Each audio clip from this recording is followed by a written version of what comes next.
ओम शांति। आज 27 जनवरी 2022 है और हम सभी इस डिवाइन नॉलेज को ले रहे हैं, परमात्मा के महावाक्यों को ले रहे हैं जो आज के लिए हम बच्चों के लिए बने हैं। गीत बज रहा है धीरज धर्मनुआ, पतित पावन बाप, वो सागर ज्ञान का वो एक बाप ही है।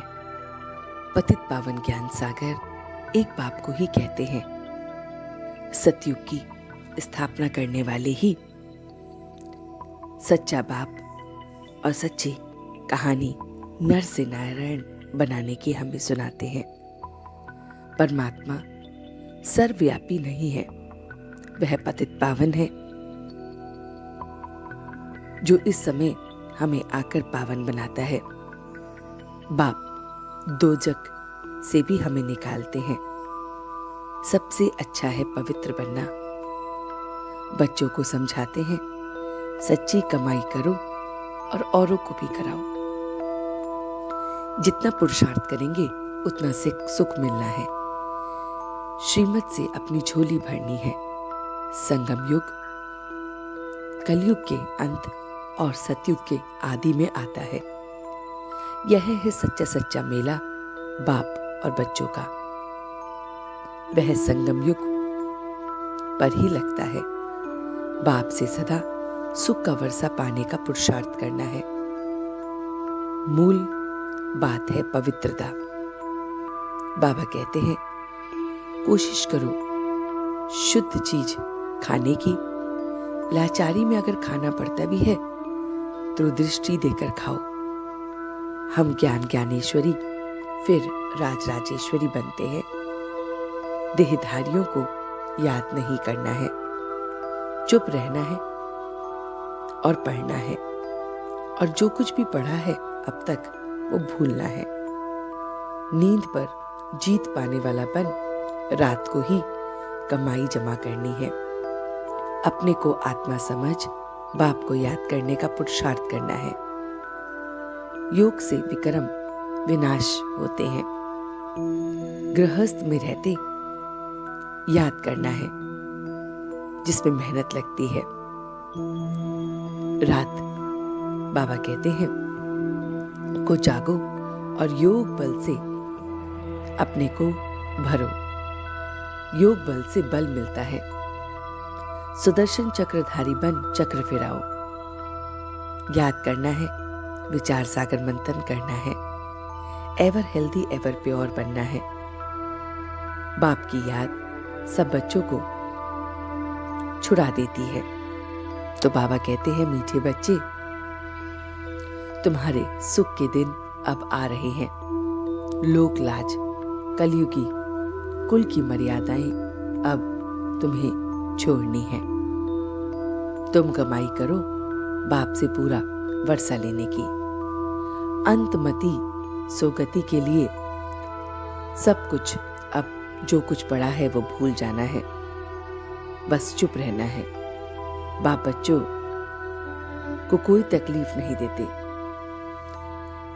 बाबा कहते हैं दर बदर होने से भी बचाते हैं।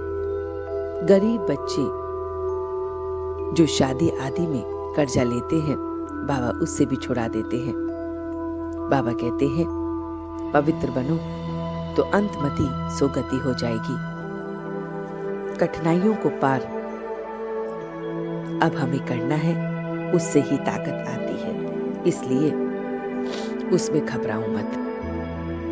तो बाबा ने आज जो हमें वरदान दिया है वो है अपने स्नेह की शीतल स्वरूप द्वारा विकराल ज्वाला रूप को भी परिवर्तन करने वाले स्नेही मूर्त भव। स्नेह की रिटर्न में वरदाता बाप बच्चों को यही वरदान देते हैं। सदा हर समय हर आत्मा से हर परिस्थिति में स्नेही मूर्त भव। बाबा कहते हैं कर्म करो स्नेही मूर्त के साथ। स्नेही की सीरत, स्नेही व्यवहार, स्नेह से सर्व को परिवर्तन करो। स्नेह के संबंध संपर्क को छोड़ना नहीं भूलना है। चाहे कोई व्यक्ति, प्रकृति, माया कैसा भी विकराल रूप धरे, ज्वाला रूप धरे, धारण करे, पर तुम स्नेह में समाये रहो। स्नेह की शीतलता द्वारा परिवर्तन करते रहना है। स्नेह की दृष्टि, वृत्ति, कृति द्वारा ही सृष्टि को बदलना है। तो ये सारा राज बाबा ने हमसे कहा। तो चलते हैं कुछ पल के लिए बाबा के पास और देखते हैं अपना ये रूहानी सफर कि वो मेरा बाबा किस तरह से मुझे ये सारा ज्ञान देने आया है।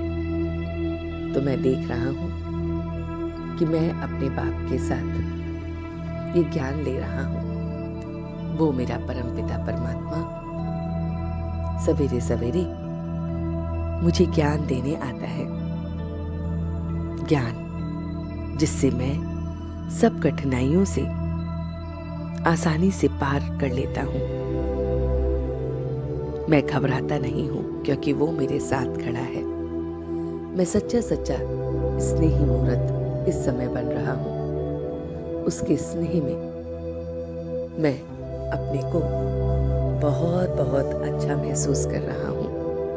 मैं अपनी दृष्टि, वृत्ति, कृति में सब में स्नेह को देख रहा हूँ। स्नेह की शीतलता को औरों को भी दे रहा हूँ। हर समय, हर आत्मा के प्रति, परिस्थिति में स्नेही मूर्त बन सबको स्नेह दे रहा हूँ। मैं अपने बाबा को पूरा पूरा फॉलो कर रहा हूँ। सब कुछ भूल बस बाप की बात को याद रख रहा हूँ। लोक लाज, मर्यादाओं को छोड़ बस उस बाप को याद कर रहा हूँ। याद से मुझे बल मिल रहा है। मैं एवर हेल्दी, एवर प्योर बन रहा हूँ और अब मैं सच्चे दिल से उसका शुक्रिया अदा कर रहा हूँ। हम सब रूहानी बच्चे मिलकर अपने रूहानी बाप दादा को याद, प्यार और गुड मॉर्निंग करते हैं। गुड मॉर्निंग जी, गुड मॉर्निंग, गुड मॉर्निंग। शुक्रिया बाबा, शुक्रिया। वाह बाबा, वाह वाह बच्चे, वाह वाह मैं आत्मा, वाह वाह ड्रामा, वाह। ओम शांति, ओम शांति, ओम शांति।